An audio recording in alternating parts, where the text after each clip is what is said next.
To be fair, the DWR employee pushing the buttons here is merely testing the new sirens that replaced the original sirens that were lost during the floods of February. So anytime now that they open the spillway here at Oroville, they'll have a proper siren and be in compliance. This siren will also be tested the first Friday of each month at 12 noon. Now let's check in with a DWR media conference call. Shortly, we appreciate your patience. Please remain on the line. Thanks very much all for joining us today. This is a moderated call. You'll be on mute during the first part of the call, during which we will provide various updates about the Lake Oroville Emergency Recovery Project. We'll then take your questions, which will be managed by the call operator. First up is Jeannie Cuddle, Oroville Emergency Recovery Incident Commander. So with that, we'll take questions. Yes, ma'am. Thank you. Ladies and gentlemen, if you wish to ask a question, please signal by pressing *1 on your telephone keypad. Please also make sure that your mute function is turned off to allow your signal to reach our equipment. Once again, *1 will place you into the queue. We'll pause for just a moment to allow everyone the opportunity to signal. Caller, we have Dale Kessler with the Sacramento Bee. Hi, thank you. Good morning. It's supposed to rain starting tomorrow.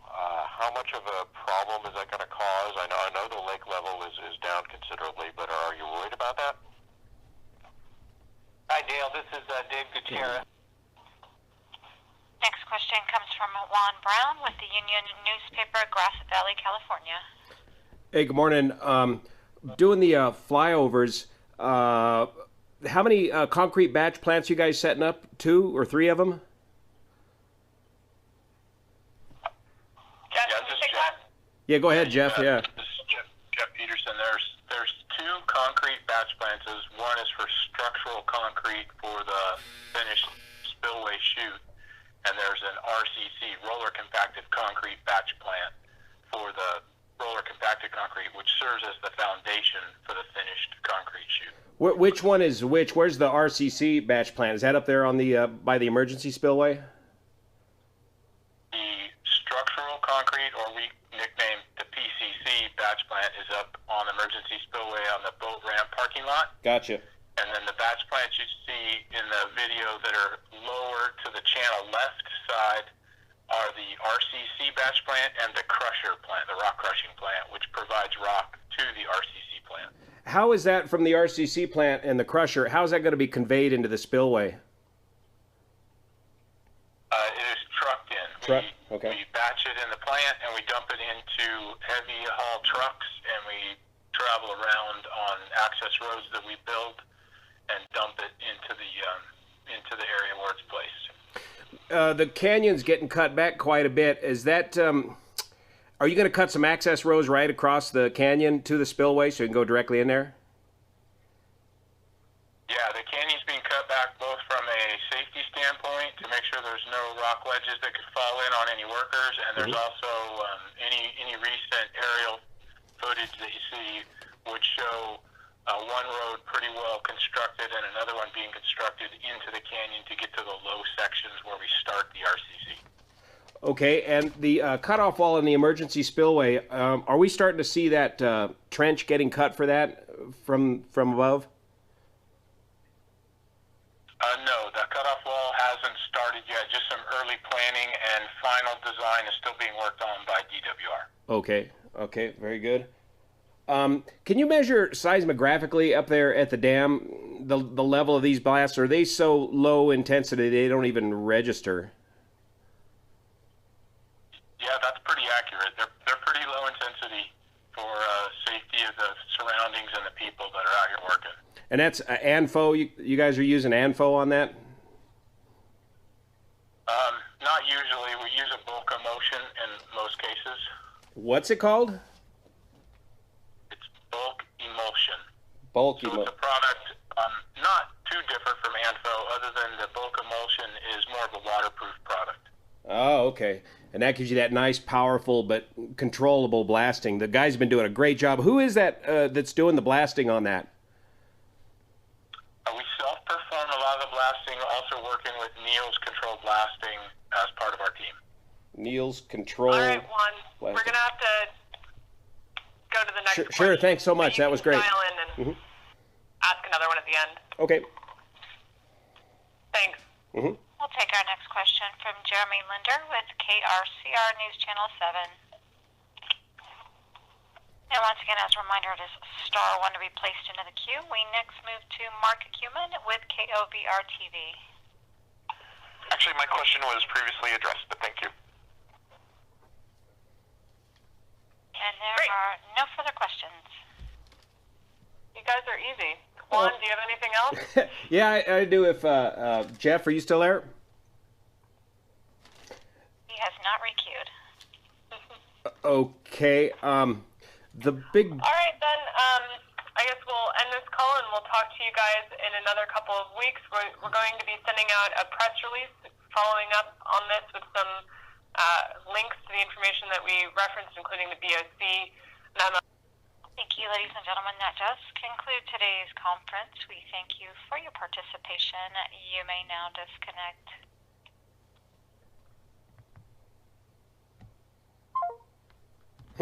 Well, I'd like to talk to Jeff a whole lot more. Got a lot more questions about what we see out there from the aerial perspective, but we'll get to that information soon enough. It's Tuesday, the 6th of June. It's time for an Oroville update, and we're going to combine this update with the flyover we did on Wednesday, the 31st of May, and note the progress between the two flybys, between those two dates. And then we'll add some of the wonderful blasting video that the DWR has been providing us online on YouTube and show how some of this progress has been made. I'm Juan Brown, and you're watching the Blanco Lirio channel. Let's go in the mighty Luscombe. Well, as I mentioned in a previous update, you often feel like you get the bum's rush at these media events on big projects like this, and it's no wonder that the media is treated the way they are based on the inane questions I hear them ask over and over. So I'm going to continue to strive to get direct answers from folks in the know that are working on this project. So here on the 31st of May, we're looking at a lake elevation of about 823 feet.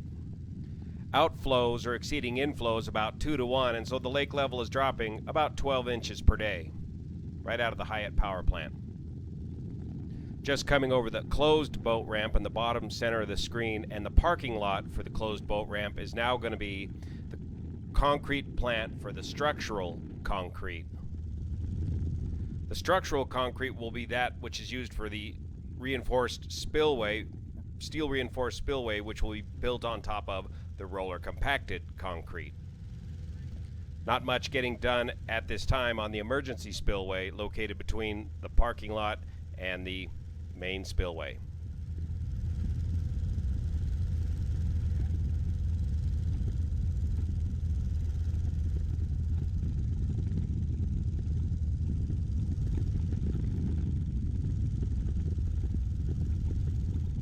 The big spoil pile here in the middle of the screen is that material that came out of the diversion pool and will be used in the rock crushing plant for the roller compacted concrete operation.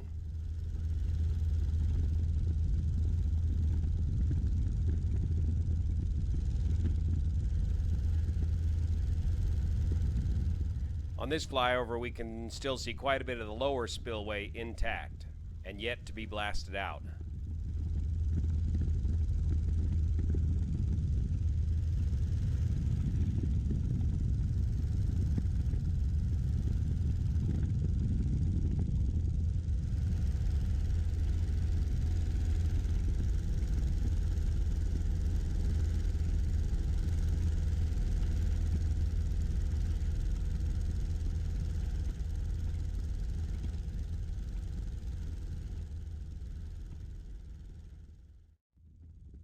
We'll come by for a second closer look at the lower half of the spillway and the canyon. Again, this is the Wednesday 31 May flyby.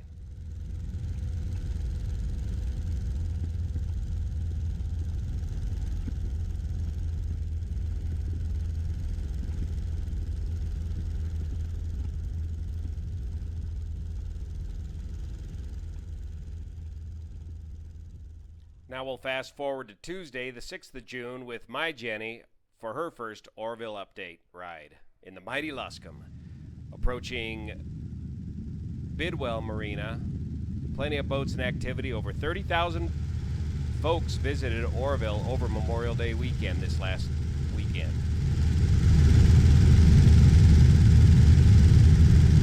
Of course, Bidwell Marina is still open, as are other marinas located around the lake. It's only the boat ramp right there by the emergency spillway that's closed in Oroville.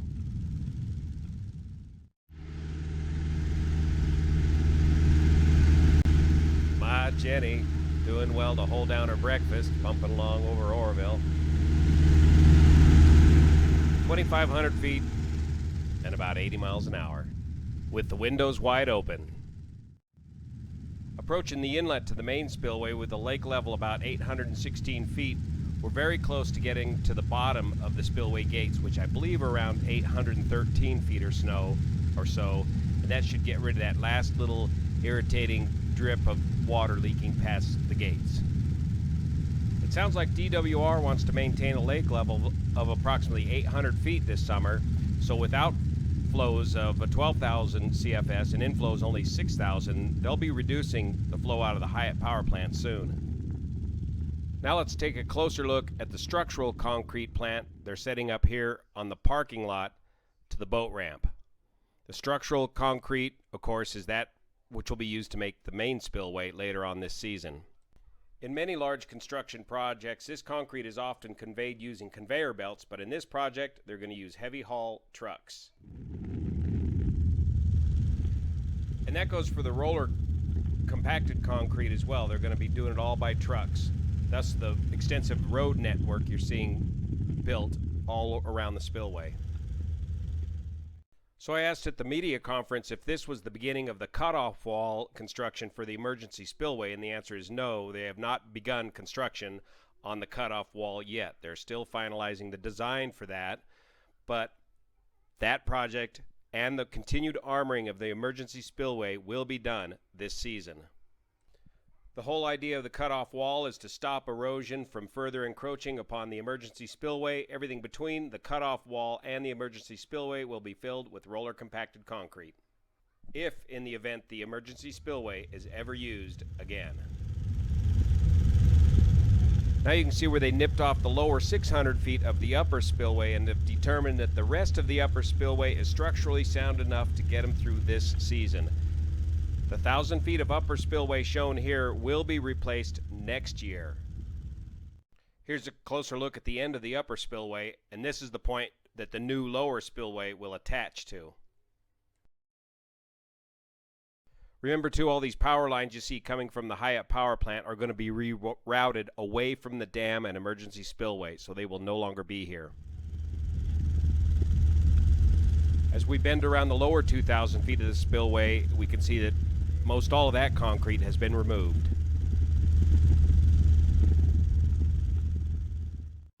Excavation is continued to a much more competent level of bedrock, unlike the weak-weathered bedrock that the original spillway was built upon. Roller compacted concrete will be used to bring the level back up to grade for the steel-reinforced structural spillway. We'll show more of the blasting details, how they got this stuff out here at the end of the flyover. Now this was confirmed in today's media conference call that this is going to be the area where the roller compacted concrete batch plant and rock crushing plant is to be located. The RCC plant shown in red, and I believe the rock crushing in blue, and then the yellow arrow indicates trucking of the mix into the divots of the spillway. So they've got new roads cutting right across what once was Croyle Canyon. We'll take a second closer loop across the lower part of the spillway and find that this canyon is the shortest canyon in natural history, less than 1 year in existence. It's quickly going away as they got to continue to blast back the sharp edges of this canyon for worker safety and all the trucks down below. So you can see the little gray dots. They got some more explosives to detonate to knock that hill back. And I've been corrected. It's not ANFO that they're using, ammonium nitrate fuel oil mix. No, it's a bulk emulsion explosive that they're using. So the next blasting area indicated in red. The blue indicates that troublesome knob that they've been working with for a long time, trying to get rid of that. And then the yellow, I wonder if they're going to build another access road into the spillway right there.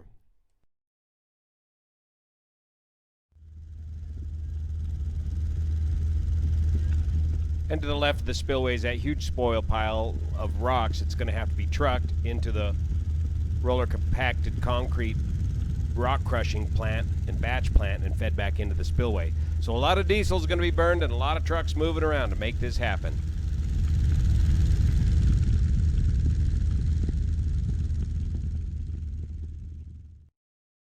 Meanwhile, engineers over here at Utah State University have built a 1:50 scale model of the busted Oroville spillway using 3D imaging captured by drones. But more importantly, not shown here is I believe they've done a scale model of the emergency spillway and have run tests on that and provided good empirical data on the new design for the emergency spillway. Now let's get caught up on some of this great blast footage provided by the Department of Water Resources. You'll recognize this at the bottom of the spillway.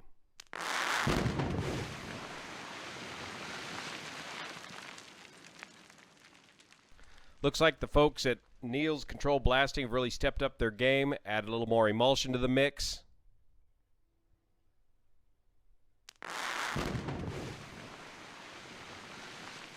And worked out the sequential timing to really blast this stuff loose.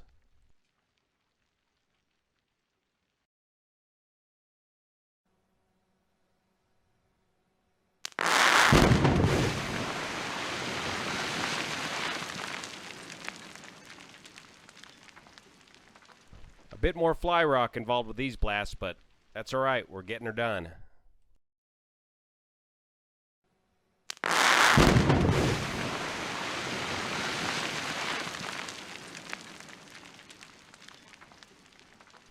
Great shots, great footage, DWR.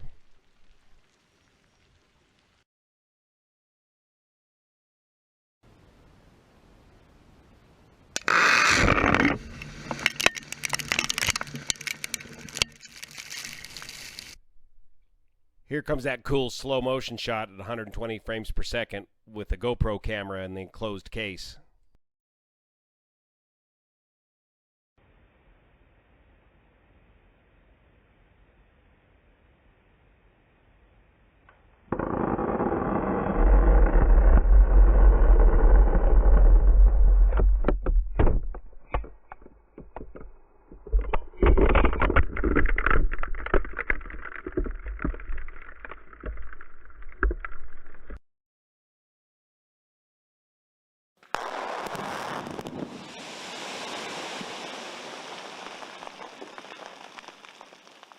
Unzipping it like a big zipper.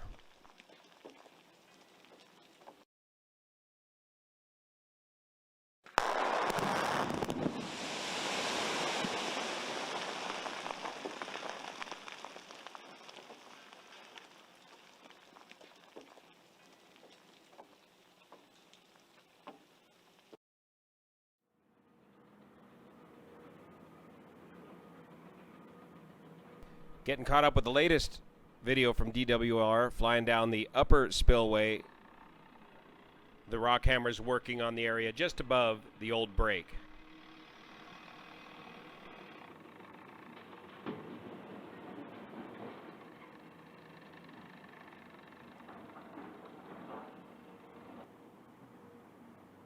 Digging right on the edge.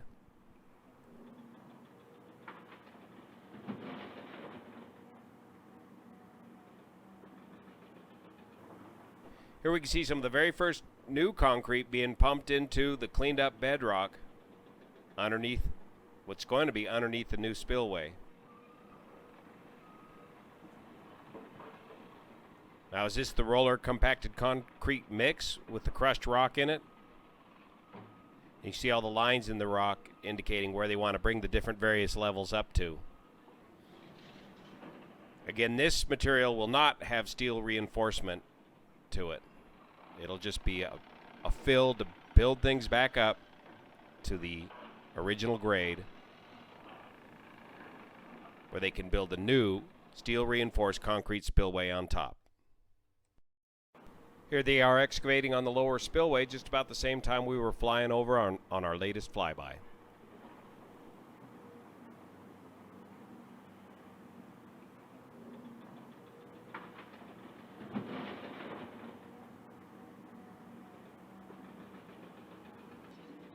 I'm not sure what they're going to do with these big diffuser blocks at the tail race of the spillway. Make some nice yard art for somebody if they get rid of them. You pick it up.